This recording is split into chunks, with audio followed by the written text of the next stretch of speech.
আগের দিন পুলিশ যেভাবে আমাদের 26 জনের লিস্ট করেছিল, যেভাবে আমাদের ভাই বন্ধুদেরকে বাড়িতে, রাস্তায়, বাজারে যাতে কোনো জায়গায় থাকতে দেয় নাই, আমরা কোনো জায়গায় শান্তি পাই নাই সেই আওয়ামী প্রচেষ্টার কারণে।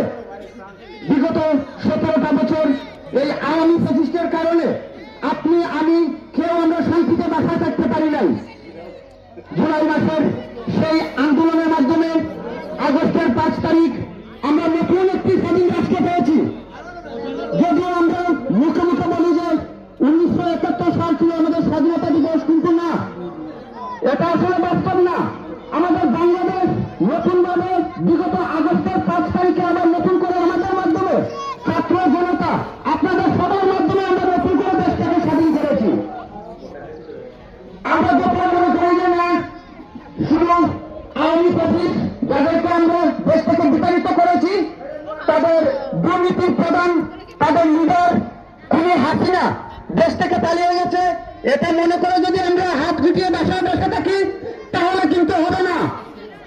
আওয়ামী ফ্যাসিস্ট দূষণরা এখানে আমাদের আনাচে কানাচে ঘুরে বেড়াচ্ছে।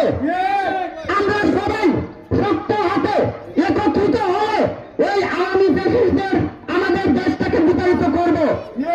আমরা যেভাবে আমাদের দেশ থেকে দূষণদের বিতাড়িত করেছি, নতুন করে যাতে এই দূষণগুলো আবার জেগে উঠতে না পারে সেই রকম ব্যবস্থা আমরা সবাই মিলে করব ইনশাল্লাহ।